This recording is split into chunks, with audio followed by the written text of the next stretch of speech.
उपमंडल के बीडीपीओ कार्यालय में सोमवार को बीडीपीओ नवदीप कुमार, पंचायत समिति अध्यक्ष जयप्रकाश यादव की अध्यक्षता में पंचायत समिति की भूमि पर बनी दुकानों को खाली कराने को लेकर महत्वपूर्ण बैठक आयोजित की गई। बैठक में उन दुकानदारों को बुलाया गया जिनकी दुकानें आगामी निर्माण कार्यों की वजह से प्रभावित हो रही है। बीडीपीओ ने बताया कि कनीना में 54 करनाल 16 मरला भूमि पर लघु सचिवालय व न्यायिक परिसर का निर्माण प्रस्तावित है। इसमें से 31 करनाल 3 मरला जमीन पंचायत समिति के अधीन आती है। इसी भूमि पर बीते 40 से 45 वर्षों से चल रही दुकानें निर्माण क्षेत्र में आती है।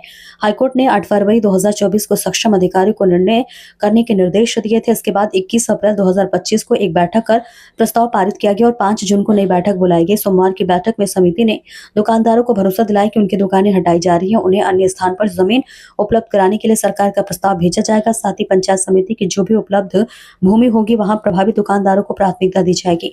बैठक के बाद दुकानदारों ने बताया कि वे मंगलवार को स्वास्थ्य मंत्री आरती सिंह राव से मुलाकात कर अपनी बात रखेंगे। देखिए कनीना हरियाणा से अनिल शर्मा की रिपोर्ट। समिति कनीना की मीटिंग हुई जिसमें बीडीओ साहब थे और चेयरमैन पंचायत समिति सभी दुकानदारों के साथ मीटिंग हुई सौहार्दपुर में। और दुकानदारों ने सभी ने अपनी रिक्वेस्ट की है कि हमारी जो दुकानें टूट रही हैं, हम 40 साल से यहाँ बैठे हैं, हमें पहले दुकानों के लिए कोई जगह सुनिश्चित की जाए और हमारा रोजगार ना छीना जाए।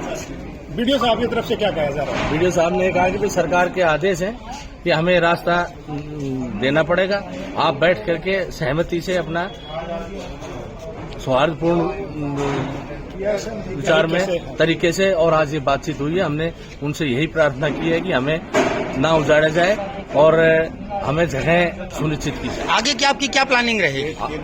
आगे की प्लानिंग तो यही है कि भाई हम सब दुकानदार हम सारे साथ हैं और हम अपनी हक के लिए लड़ाई लड़ रहे हैं। दुकानदारों के साथ मीटिंग हुई है, जो उनके बारे में क्या कुछ कहें?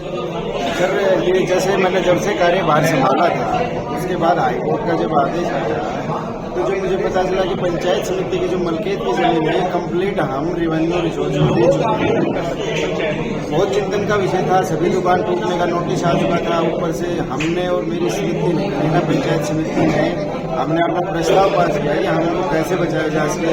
बहुत सारे अधिकारियों से डिस्कस होने के बाद हमें पता चला कि जितने भाई ये जमीन की हमारी रजिस्ट्री नहीं हुई है तो ये जमीन हम रख लें। हमने सरकार को प्रस्ताव लिखा, पंचायत समिति से प्रस्ताव करके सरकार को प्रस्ताव दिया कि ये जो 3 एकड़ जमीन है ये हमसे नहीं रहेगी, इसमें हम जो वहाँ से जो दुकान टूटते नहीं, जो जिसको नुकसान होगा उसको हम प्रोल्टी में रखें, उसकी हम यहाँ दुकान देने का हमने समिति ने अपना फैसला लिया है।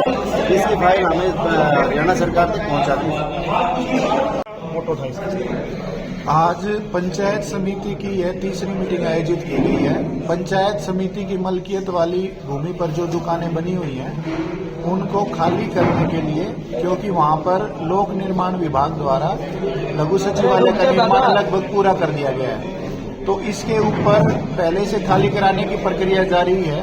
और उनके पंचायत में जो दुकानदार हैं पंचायत समिति की मलकियत वाली भूमि पर, उनको नोटिस जारी किए गए थे। इस संबंध में इन्होंने माननीय उच्च न्यायालय में कुछ याचिकाएं दायर की थी। उन याचिकाओं की जब सुनवाई हुई तो उसके जो दिशा निर्देश माननीय न्यायालय ने दिए उनके संबंध में ये मीटिंग आयोजित की गई है। तो इसके बारे में जो भी नवीनतम स्टेटस था उसके बारे में सदन को अवगत कराया गया है और इसके बाद इनको गाइड किया गया है कि दुकानें खाली करने की प्रक्रिया में सहयोग करेंगे और जो भी नियमानुसार कार्रवाई करनी है उसके बारे में सदन को अवगत कराया। अगर ये दुकानें वहाँ से हटती हैं तो क्या इनको कहीं वैकल्पिक व्यवस्था की गई है सर? दुकानों को हटाने के बाद कोई वैकल्पिक व्यवस्था करने की सक्षम शक्तियां पंचायत समिति के पास नहीं है, लेकिन समिति इनके रोजगार को प्रभावित न होने और एक सहानुभूति पूर्ण रवैया अपनाती है। और समिति ये चाहती है कि इनको पंचायत समिति की अन्यत्र जगह पर अगर समिति दुकानें बनाएगी तो इनको प्राथमिकता देने की सिफारिश सरकार से करेगी। सर, आपने अभी पंचायत की इस मीटिंग में, पंचायत समिति की मीटिंग में कहा था कि भी सरकार ने 20 साल पुराने